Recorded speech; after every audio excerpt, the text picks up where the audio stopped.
Across the country sit massive caves. These massive caves once held one of the most famous things that the government has ever bought: cheese. Over 1 billion pounds of cheese sat inside these caves across the entire country, and the question is, why? To explain why the US had cheese caves, we have to go all the way back to the Great Depression. Rather than it being really depressing, it also had this effect on farmers called going broke. This is not good for the long run, because if a dairy farmer goes bankrupt, then that means there are more people out of a job, and the more people out of a job puts the economy in an even worse state. The government, already trying to go through the Great Depression, saw this and decided that they needed to step in. The US Department of Agriculture was tasked with fixing this issue, also known as the USDA, and they created a subsidy program called the Parity price formula. This means that if the cost to produce the milk was more than the profit made on it, the government would buy the products at a fair price, which would keep the dairy farmers afloat.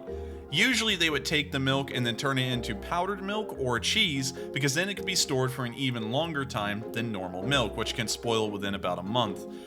Dairy farmers felt very confident in their business after the price parity formula came to be, because whatever happened in the future, their business would survive. In fact, the US didn't just do this for the dairy farmers, but that's a story for a whole other time. Now that the USDA was buying the cheese and keeping the farmers afloat, everything was good, and the story wraps up into a nice little bow. But it didn't. It's now 1970, and an economic recession is beginning to take form, and one of the industries being hit the hardest is dairy.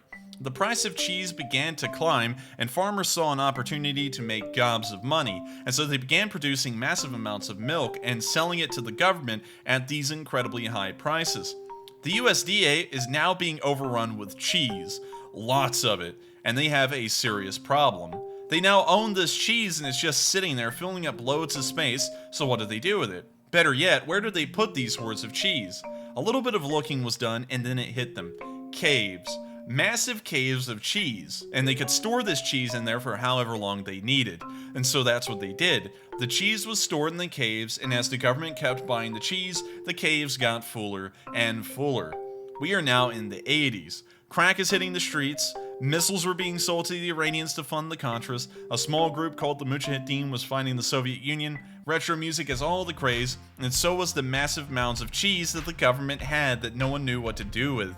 Not only that, but the cheese, which was believed to be able to last an incredibly long time, was now beginning to mold because it had been in there for so long. Something had to be done with this cheese. Congress and the president began to try and find things to do with it. Even the head of the USDA stepped in and said that the most economic thing to do would be to dump it into the ocean. But the government had a better idea, and Ronald Reagan, just months after he had slashed welfare programs across the nation, said, "We'll give it to the poor." This begins the era of government cheese welfare systems that would last practically until the late 80s and early 90s. Government cheese was distributed to people on food stamps, social security pensions, and other people who were on government welfare programs. People describe the taste of government cheese as pretty salty, and the texture is pretty rubbery. A lot of people would come to hate the cheese, but also a load of people came to like it and would remember it fondly even after the cheese had been gone for decades. Unsurprisingly, the cheese also became an unspoken social status symbol, as the only way you could get the cheese was to be on a welfare program. This caught on particularly in the inner cities, where it became a common statement that one was poor or down on their luck to be eating government cheese. It became such a synonymous fact of being poor that the phrase still gets thrown around to this day. Sadly, unlike the phrase and the social impact the cheese had on the country, the cheese wouldn't last forever. The cheese stocks inside the massive caves began to dwindle, and after years of use, the last cheese cave was closed in the early 90s, marking the end of the government cheese era.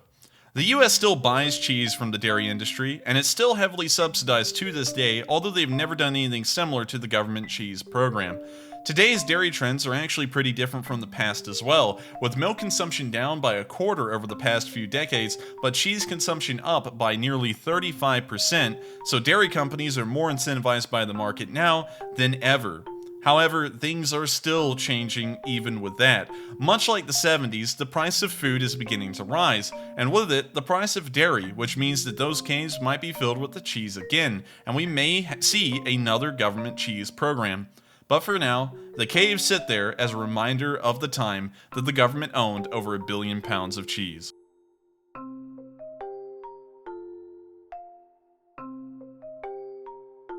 Thank you all so much for watching. If you do like this video, please make sure to like, comment, and subscribe, and hopefully more videos will be out like this soon. Thank you once again, and I'll see you all in the next one.